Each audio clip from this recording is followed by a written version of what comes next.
Speaking question 3. Speaking skill 6. Example question 3, listening passage A. Page 252. Now listen to two students as they discuss the notice. What's the deal with the new policy about pets? Oh, you saw that? I guess one of the professors has a pet snake that got loose and ended up in the president's office. I heard the president kind of freaked out. What? Just because of one incident? It's not fair for the president to penalize everyone just because one professor was careless. Yeah, it's a pretty harsh reaction. I think it's too strict.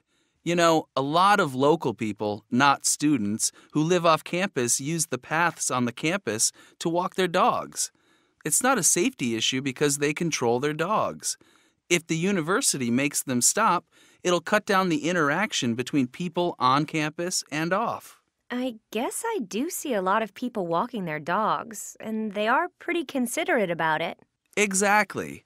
I've talked with a few of them, and they've actually been really interesting people.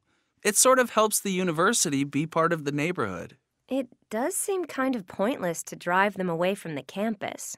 I'll bet the president hasn't really thought this through. Example question 3, listening passage B. Page 254. Now listen to two students as they discuss the notice.